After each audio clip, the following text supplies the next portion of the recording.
If you're looking for a movie to watch this Labor Day, I would recommend the 1994 John Waters cult classic Serial Mom. You might think fashion has changed, but this movie will teach you to never risk wearing white shoes after Labor Day. Just ask Patty Hearst. Now, I am not a huge fan of John Waters' movies, but I adore Serial Mom. It is the perfect level of subverting nostalgia that I just gravitate to. This movie perfectly lampoons our culture's obsession with serial killers and glamorizing them to an absurd level. It's also worth a watch just to analyze the costumes worn by Kathleen Turner. If you want to express who a character is without saying who they are, this movie does it perfectly. We're introduced to Beverly, this Ronald Reagan-era return to normalcy 1950s style mother. Now, this movie is set in the 90s, but she is still very much a product of the 1950s. The character of Beverly was very clearly modeled after 1950s TV mothers like June Cleaver. It's very fair to say that Beverly is not based on who June Cleaver actually was in the TV show Leave It to Beaver,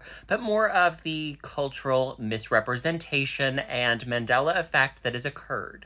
Beverly is the stereotyped 1950s June Cleaver. The character of Beverly is very classically dressed, but to a degree she almost blends into the past and the background.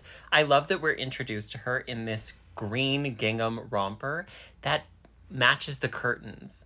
Beverly is polished and unassuming, but that is by design. She wants you to be forced to acknowledge that she is classier and better than you in every single way. I love this beige suit she wears in the courtroom scene that matches her hair color perfectly and makes her blend into the woodwork around her. Now, this is something you really have to be a Kathleen Turner level beauty to pull off, because it does make you retreat into the background, but because she is so beautiful, your eyes are drawn to her instantly instead of glossing over her. Beverly's wardrobe consists of classic lines, cardigan sets, and light colors. My favorite dress is this vintage 1940s one.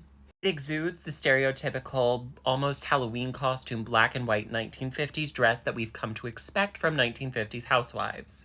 But it's not polka dots. They're tiny little squares that are placed on the dress without much rhyme or reason.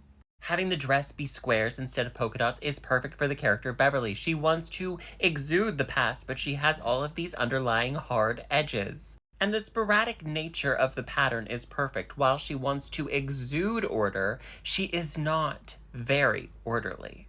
Beverly wants our society to be as neat and orderly as possible and wants everyone to follow the social norms so everyone will get along. And if they break those norms, they do it at their own peril, like Juror 8 will learn. This movie is a perfect example of why costume designers for movies and TV are costume designers and not stylists. Even when you are not manufacturing a single piece of clothing for the movie or TV show, you are still creating an immersive world. All right, my strange little onions, I love you. Have a hug, a cookie, and a juice box. Mwah.